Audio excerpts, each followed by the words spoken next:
திருவள்ளுவரின் வழியில் வாழ்ந்து வாழ்வின் உன்னத நிலையினை அடைய திருக்குறளோடு நாம் என்னும் இந்த நிகழ்விலே இணைந்திருக்கின்ற உங்கள் அனைவருக்கும் முதற்கண் வணக்கம்.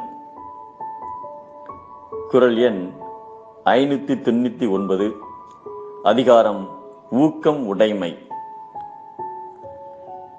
பைபிளிலே சொல்லி இருக்கின்ற ஒரு நிகழ்வு.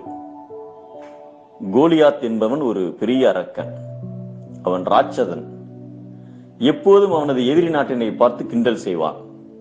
என்னோடு சண்டை போட ஒருவனை அனுப்புங்கள், அவன் என்னை ஜெயித்தால் எங்கள் நாடே உனக்கு அடிமை, நான் ஜெயித்தால் நீங்கள் எனக்கு அடிமை என்று சவால் விடுவான்.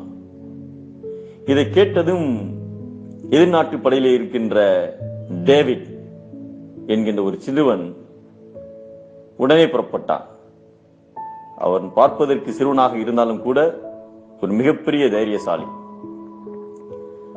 டேவிடை பார்த்ததும் கோலியாத், ஏய் புடியனே, இங்கே வா, உன்னை கொன்று காட்டு மிருகங்களுக்கும் பறவைகளுக்கும் உணவாக போடுகிறேன் என்று கத்தினான். ஆனால் டேவிட் ஒரு கூழாங்கல்லால் தனது கவனியில் வைத்து வேகமாக சுழற்றி வீசினான். அதாவது ஒரு வில்லிலே ஒரு கூழாங்கல்லை எடுத்து வேகமாக வீசுகிறான். அது கோலியாத்தின் நெற்றியிலே பட அவன் சரிந்து விழுந்தான்.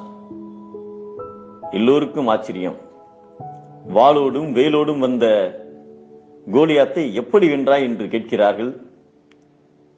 அதற்கு டேவிட் சொன்னான், அவன்தான் பெரிய உருவத்துடன் இருக்கிறானே, நாம் எப்படி அடித்தாலும் எப்படியாவது அவன் மீது அந்த கல் பட்டுவிடும் அல்லவா, அந்த நம்பிக்கையில் தான் சென்றேன், அது சாத்தியமாகிவிட்டது என்றான். வள்ளுவரின் பரியது கூர்ங்கோட்டதாயினும் யானை வெறும் புலி தாக்குறின். திருக்குறளில் காட்டிலே பருமனான பெரிய உருவமான யானையாக இருந்தாலும் கூட உருவத்தில் சிறிதாக உள்ள புலியை கண்டால் பயந்துவிடும். காரணம், புலியின் ஊக்கமும் தைரியமும் தான். உடல் வலிமையை விட, படை வலிமையை விட உள்ளத்தின் வலிமையே பலம். உள்ள பலம்தான் ஒரு மனிதனிடம் உள்ள பலம்.